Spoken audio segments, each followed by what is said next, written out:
Comme souvent, Noémie de l'amour est dans le pré, 2022, a pris un peu de temps pour échanger avec ses abonnés Instagram ce mardi 31 janvier.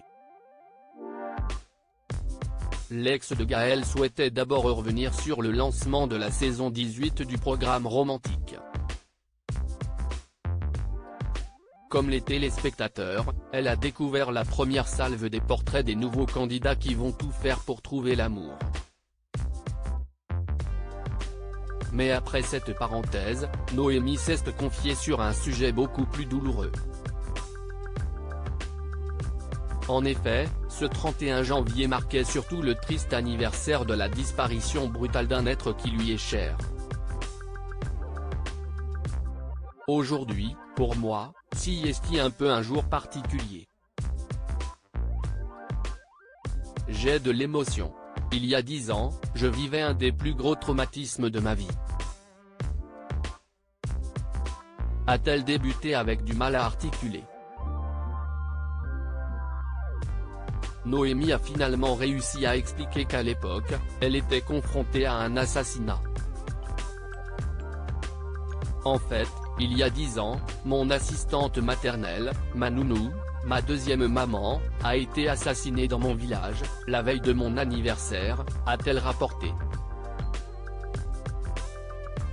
Des souvenirs pas très beaux chaque année, à cette période, Noémie ne peut donc s'empêcher de repenser à ce drame dont elle n'apportera pas plus de détails. Ça fait 4-5 ans que mon anniversaire devient festif, mais ça a été une étape très compliquée dans ma vie et du coup ce jour est vraiment particulier. J'ai une grosse pensée pour ces enfants, tous les gens du village, a-t-elle simplement déclaré ensuite.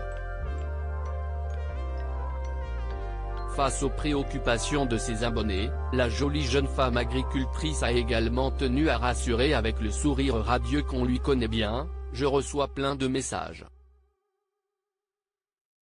Ne vous inquiétez pas, ça va, si est juste que forcément on y repense, ça fait remonter des souvenirs pas très beaux et voilà quoi. J'allais dire si est la vie mais si est absolument pas la vie, mais ça va, si est juste un jour particulier pour moi. Noémie va donc de l'avant du mieux qu'elle le peut, entourée de ses proches. Aux dernières nouvelles, elle n'aurait cependant pas encore trouvé le partenaire de ses rêves. Mais j'apprends à être heureuse toute seule et je suis très heureuse. J'ai une vie remplie. L'amour viendra quand je m'y attendrai le moins peut-être. Je ne me pose plus de questions. Ça viendra quand ça viendra, relativisait-elle au mois de novembre 2022.